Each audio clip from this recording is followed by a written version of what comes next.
اب کیا ہوتا ہے؟ وَإِذْ قُلْنَا لِلْمَلَائِكَةِ اسْجُدُوا لِآدَمَ. پہلی فضیلت کیا دی گئی تھی انسان کو؟ پہلی نعمت کیا دی گئی تھی؟ علم. اب یہ دوسری فضیلت، ہم نے فرشتوں سے کہا آدم کو سجدہ کرو. اب فرشتے بڑے عبادت گزار تھے، اللہ کے اطاعت گزار تھے، ان سے کہا گیا کہ تم میری اس تخلیق کو سجدہ کرو. سجدہ کا لفظی معنی ہوتا ہے خشوع، جھک جانا، ذلت اختیار کرنا، اور شرعی معنی کیا ہے؟ پیشانی کا زمین پر رکھنا. پیشانی کا زمین پر رکھنا یہ صرف اللہ کے لیے جائز ہے. پھر اللہ کے حکم سے کسی انسان کے لیے، جیسے یہاں آدم علیہ السلام کے لیے، صرف بطور تعظیم جائز ہے. اللہ کے حکم سے، یہ اللہ تعالیٰ خود حکم دے رہے ہیں فرشتوں کو کہ تم آدم کو سجدہ کرو. سجدہ عبادت نہیں، سجدہ تعظیم ہے. صرف ہماری شریعت میں اس کو بھی ختم کر دیا گیا، سجدہ تعظیم بھی ختم، تاکہ شرک کا کوئی بھی اندیشہ باقی نہ رہے. فسجدوا، تو سب نے سجدہ کر لیا، یعنی سارے فرشتے سجدے کے لیے جھک گئے. الا ابلیس، سوائے ابلیس کے. ابلیس نے سجدہ نہ کیا. قرآن پاک سے ہمیں پتہ چلتا ہے کہ ابلیس جنوں میں سے تھا، فرشتوں میں سے نہیں تھا، لیکن جنات میں سے ہوتے ہوئے اسے بطور اعزاز فرشتوں میں شامل کیا گیا تھا. جنات میں سے ہوتے ہوئے بطور اعزاز فرشتوں میں شامل کیا گیا، اس لیے اسے بھی ساتھ سجدے کا حکم دیا گیا. ابا، اس کے پاس اختیار تھا نا، اس لیے بھی اس نے پسند نہ کیا، اس بات کو قبول نہ کیا، انکار کر گیا. اور وجہ کیا تھی؟ واستکبر، اپنے آپ کو بڑی شے سمجھتا تھا، تکبر کیا، غرور میں آ گیا. اور آگے آپ دیکھیں گے انشاءاللہ سورۃ الاعراف میں یہ واقعہ جب مزید تفصیل سے آئے گا، وہاں وہ کہتا ہے انا خیر منہ، میں اس سے زیادہ اچھا ہوں. خلقتنی من نار وخلقتہ من طین، مجھے تو نے آگ سے پیدا کیا، اسے مٹی سے پیدا کیا، اس لیے میرے خیال میں آگ مٹی سے بہتر ہے، میں انسان کو سجدہ نہیں کروں گا. اپنے آپ کو بڑا سمجھا اور کافروں میں سے ہو گیا، انکار کرنے والوں میں شامل ہو گیا.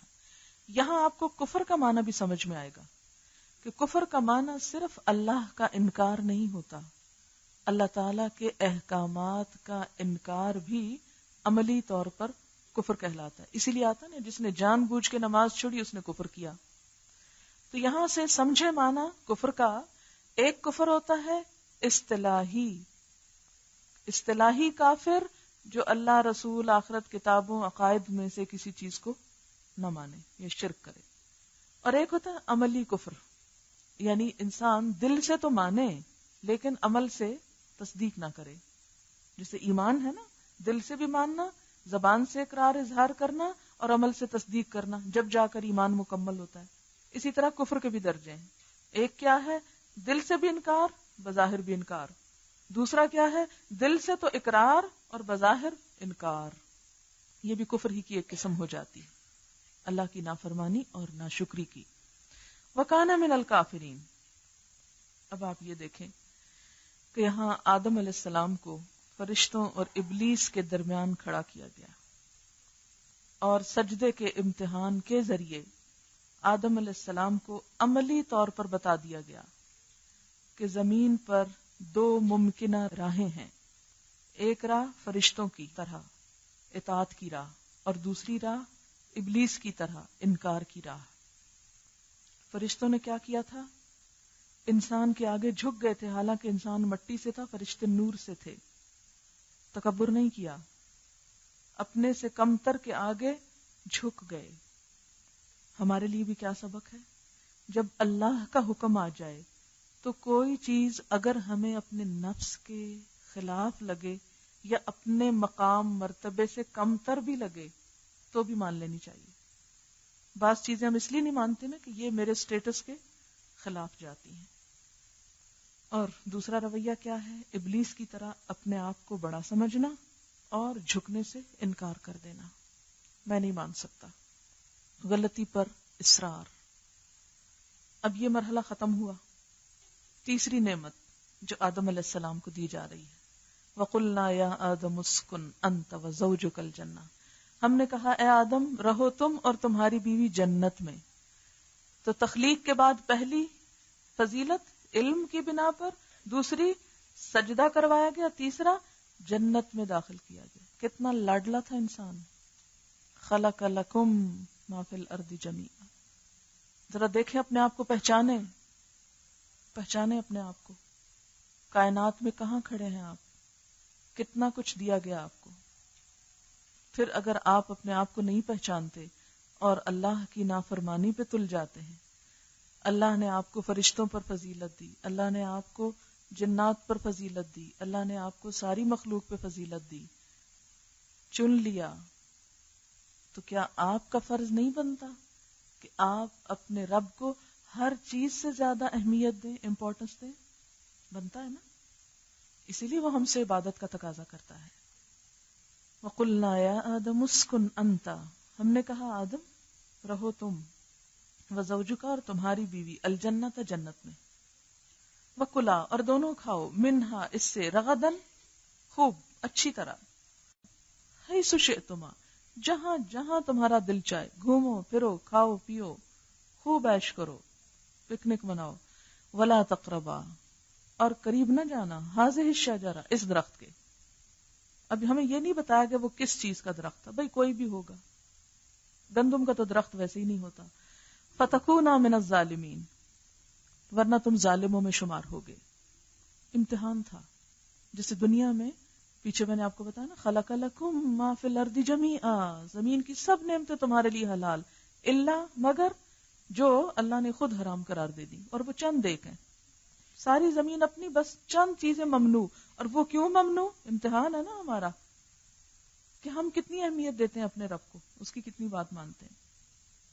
کیا اس میں حضرت آدم کی صحت کو کوئی خطرہ تھا؟ نہیں، کوئی خطرہ نہیں تھا. کیا اس سے روک کر اللہ تعالیٰ نے اپنے خزانوں میں کسی چیز کو بچانا تھا؟ وہ بھی نہیں تھا، بس امتحان تھا. اسی طرح دنیا میں جن چیزوں سے اللہ تعالیٰ نے ہمیں روکا، اس میں یہ بات نہیں ہے کہ اللہ تعالیٰ ہمارے نعوذ باللہ ہم سے دشمنی ہے اس لیے ہمیں کھانے نہیں دیتے کچھ چیزیں. یا دین میں جب کچھ چیزیں حرام کی گئی تو اس لیے بھی نہیں کہ وہ ہماری صحت کے لیے نقصان دہ ہیں، بس امتحان ہے. سب تمہارا یہ نہیں ہاتھ لگانا، پھر دیکھتے ہیں تم کرتے کیا ہو. اب ہوا یہ کہ پیچھے ہی شیطان پہنچ گیا. بھلا اب وہ کیسے چھوڑ سکتا ہے؟ وہ تو حسد میں شدید جلن اور کڑھن میں مبتلا ہو گیا. اس کی وجہ سے میری بے عزتی ہو گئی، یہ میری بے عزتی کا سبب ہے، میں بدلہ لے کر چھوڑوں گا اس کو، میں بھی اب کامیاب نہیں ہونے دوں گا. اللہ نے جتنی اس پہ نوازشیں اور محبتیں کی ہیں، اسے سب کچھ دیا ہے، میں بھی اسے اس کا مستحق نہیں چھوڑوں گا. لہذا وہ پہلے ہی دن سے حسد اور تکبر میں مبتلا ہو کر انسان دشمنی پہ تل گیا اور ان کے پیچھے پڑ گیا. فَأَزَلَّهُمَ الشَّيْطَانُ شیطان نے ان کو پھسلا لیا. زلہ کا معنی کیا بتایا تھا میں نے؟ بلا ارادہ پاؤں کا پھسلنا. یعنی حضرت آدم کا کوئی ارادہ نہیں تھا. ہوا کیا تھا؟ سورۃ طٰہٰ میں آتا فَنَسِيَ وَلَمْ نَجِدْ لَهُ عَزْمًا، بھول گئے تھے اور ہم نے اس میں عزم، ارادے کی قوت نہ پائی. تو پتہ چلتا ہے کہ اس امتحان میں کامیاب ہونے کے لیے ارادے کی پختگی چاہیے، پکا ارادہ ہونا چاہیے کہ نہیں، کوئی اور چوائس نہیں، اس کے سوا کوئی راستہ نہیں کہ ہمیں اپنے آپ کو بچانا ہے. بہت سے لوگ اس طرح کی حجتیں کرتے رہتے ہیں، اللہ نے ہمیں ہدایت نہیں دی، ہم کیا کریں، بس ایک آزمائش میں بھئی پڑ گئے تو پڑ گئے. اگر آپ کا کہیں پاؤں پھسل جائے تو آپ خود بھی لیٹ جاتے ہیں وہاں. اب پاؤں پھسل گیا، اب کیا کریں، اب تو ادھر ہی آرام فرماتے ہیں. ایسا تو نہیں کرتے. کیا کرتے ہیں؟ فوراً اٹھتے ہیں کہ وہ ہمارا مقام نہیں ہے سڑک پہ لیٹنا، لیٹنے کی جگہ کوئی اور ہے. تو اسی طرح جب غلطی ہو جائے، بھول ہو جائے، تو مکھی پہ مکھی نہیں مارتے چلے جانا چاہیے، فوراً لوٹ آنا چاہیے، فوراً اٹھ بیٹھنا چاہیے، ہاتھ پاؤں مارنے چاہیے کہ ہمیں اس امتحان سے نکلنا ہے، ہمیں اپنی غلطی سے بچنا ہے. شیطان نے انہیں پھسلوا دیا، ان کا ارادہ کوئی نہیں تھا. اور آگے آپ سورۃ اعراف میں اس کی مزید تفصیل پڑھیں گے کہ قسمیں کھانے لگا، دیکھو اس کے کھانے میں بڑا فائدہ ہے تمہارا، اور حضرت آدم علیہ السلام بھول گئے کہ ہمیں منع کیا گیا تھا اس. اور پھر یہاں پر یہ جو تسنیہ کا صیغہ استعمال ہو رہا ہے، اس سے پتہ چلتا ہے کہ دونوں کٹھے ہی مشکل میں گرفتار ہوئے تھے. اس سے عورت کے اوپر آنے والا وہ الزام دھل جاتا ہے کہ جس میں کچھ تحریف شدہ کتابوں میں یہ بات آ گئی کہ حضرت حوا کو شیطان نے پسلایا، شیطان کے قبضے میں پہلے عورت آئی، پھر حضرت حوا نے آدم کو پسلا لیا. یہ غلط بات ہے. دونوں ہی اس کے ٹریپ میں آ گئے تھے. فَأَخْرَجَهُمَا مِمَّا كَانَا فِيهِ، نکلوا لیا ان دونوں کو اس جنت سے جس میں وہ تھے. انسان کو بتا دیا گیا کہ اگر تم اس دشمن کی باتوں پر چلے تو اس جنت میں نہیں رہ سکو گے. وَقُلْنَا اهْبِطُوا، تو ہم نے کہا اتر جاؤ، چلے جاؤ. بَعْضُكُمْ لِبَعْضٍ عَدُوٌّ، تم میں سے بعض کے دشمن ہوں گے. ایک معنی کیا جاتا ہے بعض انسانوں کے دشمن ہوں گے. دوسرا معنی کیا جاتا ہے انسان شیطان کے اور شیطان انسان کا دشمن ہوگا. وَلَكُمْ فِي الْأَرْضِ مُسْتَقَرٌّ، یعنی ایک کشمکش میں میدان کارزار میں انسان کو اتار دیا گیا. وَلَكُمْ فِي الْأَرْضِ مُسْتَقَرٌّ، اور تمہارے لیے زمین میں ایک ٹھکانہ ہے. استقرار سے ظرف مکان ہے. قرار ٹھہرنے اور آرام کی جگہ. قر سردی کو کہتے ہیں کیونکہ اس میں بھی جمود ہوتا ہے، جم جاتی ہے نا چیزیں سردی میں، ٹھٹر جاتے. مستقر ومتاع، اور فائدہ اٹھانا ہے. الہین، ایک وقت تک. اب دنیا میں جاؤ، وہاں کچھ دن ٹھہرنا بھی ہے اور دنیا کی چیزوں سے فائدہ بھی اٹھانا ہے. یہ پہلے دن بتا دیا گیا. ہم نے کہاں سے یہ نکال لیا کہ دنیا کی چیزوں سے فائدہ اٹھانا اللہ کی مرضی کے خلاف؟ اسلام میں یہ سبق نہیں دیا گیا. لیکن متاع میں ہے تھوڑا سا فائدہ، اسی کے نہ ہو جانا. دنیا کا بڑے سے بڑا فائدہ بھی حقیر ہے، چھوٹا ہے. اب جب آدم علیہ السلام جنت سے نکلے، جنت کا شاہی لباس اتروا لیا گیا، بھوکے پیاسے سخت پریشان ہوئے. فوراً احساس ہوا غلطی کا، غلط کیا. اللہ تعالیٰ کی طرف رجوع کیا. فَتَلَقَّى آدَمُ مِن رَبِّهِ كَلِمَاتٍ، اللہ تعالیٰ سے کچھ کلمات سیکھ لیے. کس کے لیے؟ توبہ کے لیے. وہ کلمات بھی سورۃ اعراف میں آتے ہیں. ربنا ظلمنا انفسنا وان لم تغفر لنا وترحمنا لنکونن من الخاسرین. فتاب علیہ، تو اللہ تعالیٰ بھی مہربان ہو گیا، اللہ نے توبہ قبول کر لی. اس سے کیا پتہ چلتا ہے کہ اگر کوئی انسان پلٹتا ہے تو اللہ تعالیٰ اسے معاف کر دیتے ہیں. لیکن یہ دیکھیں کہ اس معافی میں دوبارہ فوراً جنت میں جانا شامل نہیں تھا. یہ نہیں کہا اچھا معاف کر دیا چلو آ جاؤ جنت میں، نہیں. ابھی کچھ ثابت کرو، کام کر کے دکھاؤ، ٹھہر کے آؤ گے، بعد میں آؤ گے. گھر یہی ہے تمہارا، اصل ٹھکانہ یہی ہے. لیکن یہاں پہنچنے کے لیے عمل کی ضرورت ہے.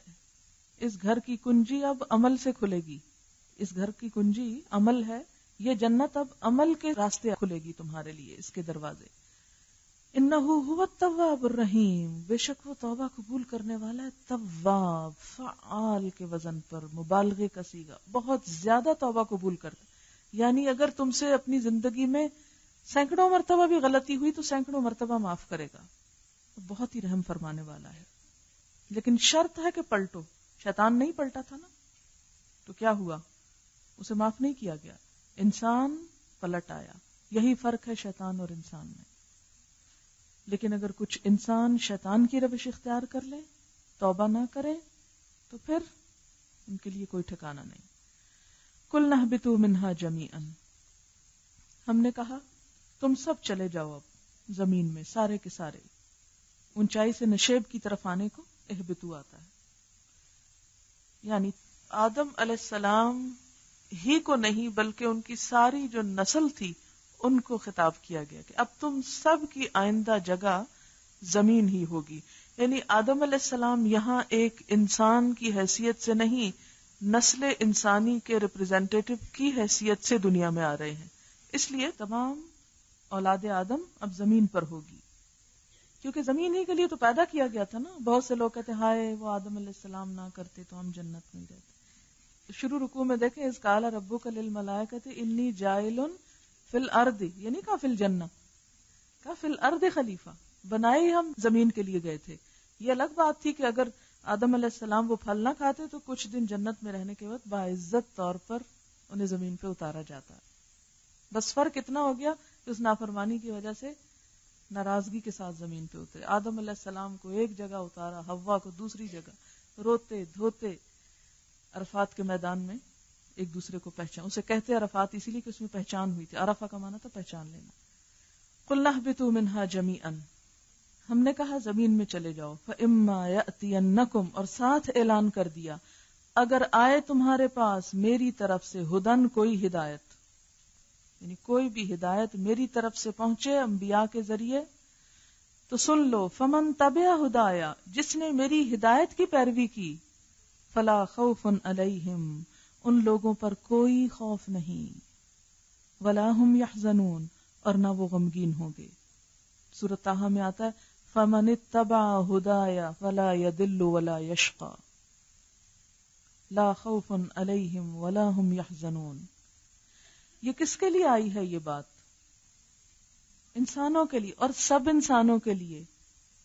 عموماً یہ سمجھ لیا جاتا ہے کہ یہ صرف چند لوگوں کے لیے ہے, فرمایا نہیں, فمن, جو بھی, کوئی عام سے عام انسان, فقیر سے فقیر انسان, فمن تبع ہدایا, جس نے میری بات مانی, فلا خوف علیہم, انہیں ڈرنے کی ضرورت نہیں,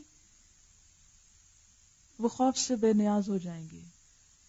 خوف انسان کو ہوتا ہے مستقبل کا, اور اس دن بھی میں نے آپ کو بتایا تھا انسان کے اندر احساس جرم خوف ہی سے جنم لیتا ہے. تو ان پر خوف نہیں ہوگا کیونکہ وہ غلط کام نہیں کریں گے تو خوف بھی نہیں ہوگا, خوف سے آزاد ہو جائیں گے. ولا هم یحزنون, کوئی غم بھی نہیں رہے گا ان کی زندگی میں. کہاں؟ آخرت میں, ہے نا. دنیا میں بھی اس لیے کہ ہم یہ دعا مانگتے ربنا آتنا فی الدنیا حسنۃ وفی الآخرۃ حسنہ, اور اللہ کا بھی وعدہ ہے کہ جو اللہ کا ہو جائے گا اس کی یہ دنیا بھی خوف اور غم سے آزاد ہو جائے گی. وہ کیسے؟ اس کی مثالیں آگے آپ کو انشاءاللہ دی جائیں گی. یہاں صرف اتنی بات پر ایمان لے آئیں. والذین کفروا, اور وہ لوگ جنہوں نے انکار کر دیا, بات نہیں مانی. کون سی بات نہیں مانی؟ فمن تبع ہدایا وکذبوا بآیاتنا, اور ہماری آیات کو جھٹلا دیا, ریجیکٹ کر دیا. اولئک اصحاب النار, ایسے لوگ جہنم کے دوست ہیں. اصحاب, صاحب کہتے ہیں ساتھی کو, دوست کو. وہ جہنم میں جائیں گے. ہم فیہا خالدون, وہ اس میں ہمیشہ ہمیشہ جلیں گے, ہمیشہ رہیں گے. اچھا, یہ جو بات ابھی ہوئی تھی نا کہ بعضکم لبعض عدو, بعض تم میں سے بعض کے دشمن ہوں گے, اس کا ایک معنی میں نے بتایا تھا کہ انسان انسانوں کے دشمن ہوں. اس کی بنیادی وجہ اختلاف ہوتا ہے. دشمنی اختلاف سے جنم لیتی, اور بعض اختلافات اتنے شدید ہو جاتے ہیں کہ عداوت تک جا پہنچتے ہیں. آپ دیکھیں گے کہ اللہ تعالیٰ نے جتنی بھی انسان کے اندر صلاحیتیں پیدا کی ہیں نا, وہ سب پازیٹیولی بھی یوز ہو سکتی ہیں اور نیگیٹو سائڈ پہ بھی جا سکتی ہیں. مثلا غصہ یا خوف, اگر اللہ کا خوف دل میں بیٹھ جائے تو ہر خوف سے نجات ہو جاتی ہے انسان کو, تو وہ پازیٹیو خوف ہے نا اللہ کا. لیکن انسانوں کا خوف نیگیٹو چیز ہے جو انسان کی صلاحیتوں کو کھا جاتا ہے. اسی طرح اور چیزیں بھی. غصہ اگر حق بات پر ہو تو پسندیدہ ہے, ناحق پر ہو تو ناپسندیدہ ہے. ہر چیز میں دو پہلو ہیں, ٹھیک ہے. اختلاف بھی پسندیدہ ہے. جب شدت اختیار کر جائے, نیگیٹو سینس میں چلا جائے تو ناپسندیدہ ہے. اختلاف سے انسان کی تخلیقی قوتیں جاگتی ہیں. جب افکار کا ٹکراؤ ہوتا ہے تو سوئی ہوئی صلاحیتیں جاگ اٹھتی ہیں. مثلا آپ ایک بات کہہ رہے ہیں اور آپ کہہ رہے ہیں بس ٹھیک ہے, لیکن جب آپ کو کوئی اپوز کرتا ہے, آپ کی بات کاٹتا ہے, تو آپ فوراً الرٹ ہو جاتے ہیں. اچھا, اس نے مجھے یہ کہا, میں اس کا کوئی اور جواب سوچتا ہوں. آپ کا دماغ زیادہ بہتر کام کر سکتا ہے. اس لیے کبھی کسی کے اختلاف کو ناپسندیدہ نہ سمجھیں. ہمارے ہاں ہر وہ شخص ناپسندیدہ ہو جاتا ہے جو ہم سے اختلاف کرے, حالانکہ ہمیں اس شخص سے محبت ہونی چاہیے جو ہم سے اختلاف کرے, تاکہ ہم, نمبر ایک تو یہ کہ اگر ہم غلط کر رہے ہیں تو ہم صحیح ہو جائیں, اور اگر ہم صحیح ہیں تو اس کے اختلاف سے اپنے صحیح ہونے کی زیادہ بہتر دلیل فراہم کریں. اس سے یقینی قوت پیدا ہوتی ہے. البتہ الزام تراشی, عیب جوئی منع ہے. ویل لکل ہمزۃ لمزہ, یہ اخلاق کسی مسلمان کا نہیں ہو سکتا. ایک امریکی ادیب ہے والٹر لپمین، وہ کہتا ہے کہ جب تمام لوگ ایک طرح سوچیں تو کوئی شخص بھی زیادہ نہیں سوچ سکتا. جب سب کی سوچ ایک ہو جائے تو پھر دماغ بند ہو جاتے ہیں. بعض اوقات میں 2 یا 3 رائے بتاتی ہوں، ایک رائے کے مطابق یہ ہے، دوسری رائے کے مطابق یہ. اور یہ مختلف رائے کیوں بتاتی ہوں؟ عموماً وہی اختلاف والی بات کہ لوگ سمجھتے ہیں کہ اختلاف سے شاید دین کا مفہوم بدل جائے. نہیں، بعض اختلافات سے دین کے باتوں کی زیادہ بہتر طور پر سمجھ میں آتی اور پھر اس کی گنجائش بھی ہوتی ہے، یعنی اس مفہوم کی وہاں گنجائش ہے. اگر وہ گنجائش نہیں تو پھر تو ایک بہت غلط بات آپ کر رہے ہیں، قرآن کو آپ نے مذاق بنا لیا. لیکن جہاں پر اس کی گنجائش نکلتی ہے، جن جن احتمالات کی اور جس جس اینگل سے مختلف مفسرین نے تفسیر کی، اگر وہ سامنے آ جائے تو بات زیادہ بہتر طور پر سمجھ آ جاتی ہے. اچھا، ایک اور بات یہ کہ میں نے آپ سے پہلے بھی یہ کہا تھا، قرآن کہاں اترا ہے؟ دل پر. اور دل کو دل کیوں کہتے ہیں، قلب کیوں کہتے ہیں؟ الٹ پلٹ ہوتا ہے. انسان کی کیفیات بھی الٹ پلٹ ہوتی ہیں. کبھی انسان کو ایک طرح سے بات سمجھ میں آتی ہے، کبھی انسان کو دوسری طرح سے آتی ہے. تو اسی طرح جب مختلف آراء میں آپ کو بتاتی ہوں تو وہ اسی وجہ سے بتاتی ہوں کہ کسی کو ایک چیز سے بات زیادہ بہتر سمجھ میں آتی، کسی کو دوسری طرح سے. اس لیے آپ سے میں بھی یہ کہوں گی کہ آپ کو ضروری نہیں کہ مجھ سے کسی بات میں 100% اتفاق کریں. یہاں بھی آپ کے لیے اختلاف کے دروازے کھلے ہیں، لیکن اختلاف اچھی نیت کے ساتھ دین کے فائدے کے لیے ہو. یہ نہیں کہ یہ میڈم ہیں، ان کو ہم کچھ نہیں کہہ سکتے. ہاں، نہیں کہہ سکتے، پیٹھ پیچھے نہیں کہہ سکتے. یہاں آپ جو چاہیں تبصرے لکھ کر بھیجیں. یہ بات آپ کی ہم مانتے نہیں ہیں، یہ آپ کی غلط ہے. غلط ضرور ثابت کریں لیکن دلیل کے ساتھ. اس سے کیا ہوگا؟ ہم ایک اچھی راہ کی طرف، ایک صحت مند ایکٹیویٹی کے ساتھ آگے بڑھیں گے. لیکن اگر ہم ہر چیز آنکھیں بند کر کے قبول کرتے گئے، نہیں بزرگ ہیں، بڑے ہیں، تو بزرگوں اور بڑوں کی ہر بات آنکھیں بند کر کے ماننا جو ہے وہ درست نہیں ہوا کرتا. اس لیے کہ سب انسان ہیں، میں بھی ایک انسان ہوں اور انسانوں سے غلطیاں ہوا کرتی ہیں. جہاں آپ دیکھیں کہ کوئی بات حق کے دائرے سے باہر نکلی ہوئی ہے تو ضرور پوائنٹ آؤٹ کریں، لیکن اچھی نیت کے ساتھ. اس پر آپ اجر پائیں گے.